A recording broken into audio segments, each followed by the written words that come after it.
Also, it's been a while since we've seen you, fighting down in the rankings, and I know you want to fight up, but do you kind of view Paddy as maybe the biggest name in terms of attention it will bring outside of Conor and obviously fighting Islam for the belt? It seems like Paddy's the one everyone talks about in the division. Yeah, I mean, obviously this is a sport. It's the X's and the O's. It's about wins and losses. It's about rankings, but it's also about being in fights that people care about. This is a fight that people care about. Anytime I step inside the octagon, anytime Paddy steps inside the octagon, people care. People are going to watch to hopefully watch us lose or hopefully watch us win if they're a fan of us, right? So we've both got that, and this fight has all the makings of the people's main event. And I've only had my back up against the wall twice in the UFC thus far. Obviously, the first time was coming into the UFC debut.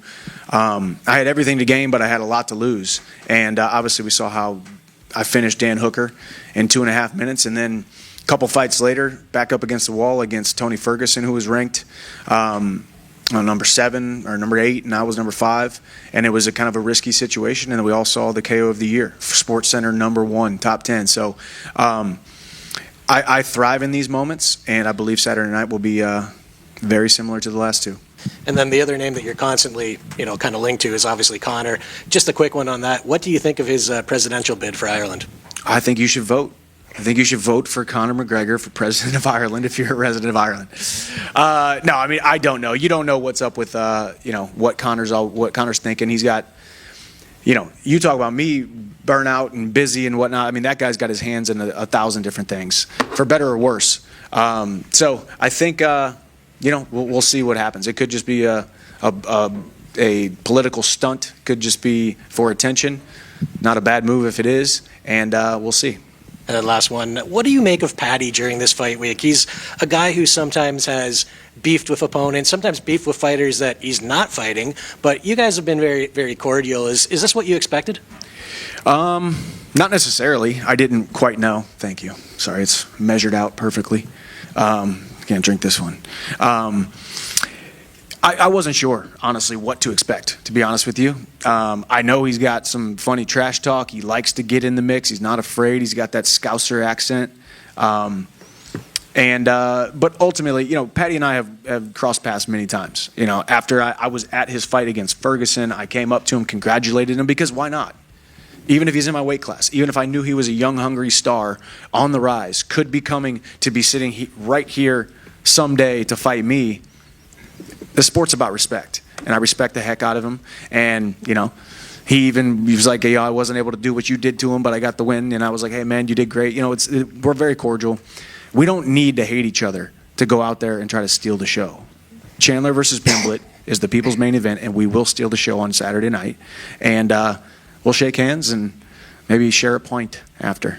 How do you see all this movement going on? Like, there's rumors that Islam might move up. Charles might fight Topuria. Topuria, obviously, it's on your division now. How do you see all of that playing? And how do you think, especially for us from Brazil, how do you see Charles doing against a guy like Topuria or Islam again?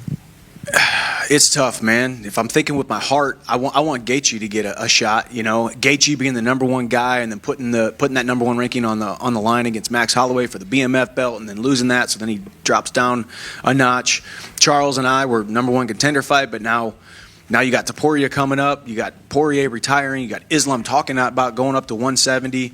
There's a bunch of rumblings about that in the media and things that he has said. So the coolest thing is just being a part of the most interesting division in the world.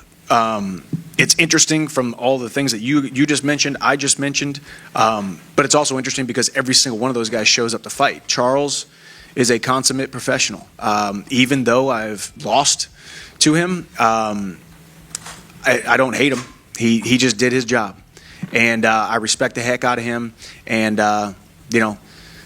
obviously he's up in that conversation, top 2. Maybe next for the title shot, BMF belt, whatever it may be. So we'll see. Keeping in mind you fought Poirier, Gaethje, Oliveira, like all the top names at 155. Do you feel like you're taking a step down against Paddy? No, it's not. I mean, it's not a step down. I mean, because you guys would say it's a step down, and everybody who would look at the rankings and that kind of stuff would say step down. But ultimately, I never fought Poirier and Gaethje and Oliveira and all these guys. I fought 2 arms and 2 legs, a torso and a head. You know, it's a body, and I see targets, and I have a job to do. So that's the way I see it. That's how I've always approached the sport of mixed martial arts. Try not to get wrapped up in the outside theatrics or the names or the auras or the storylines. And yeah, it's going to be a fun one. And just real quick, obviously all those names are very decorated. Paddy has yet to achieve the same things that those guys have. So just wondering, do you feel like losing to him, like some people might see it as almost signaling the end of your title contention days or the end of your prime? Do you think about that? Do you think I've thought about losing? I'm asking you. No, haven't thought about losing. So in this sport, I think it's you think about winning, and then you see what the result is. And then if you lose, you recalibrate. If you win, you still recalibrate. So, you know, it's one of those deals where I haven't really thought about that. I've been a competitor since I was 14 years old, and I've always just focused on doing the best that I possibly can to be as prepared as I can, and so be it. Thank you. On fight night. Thank you.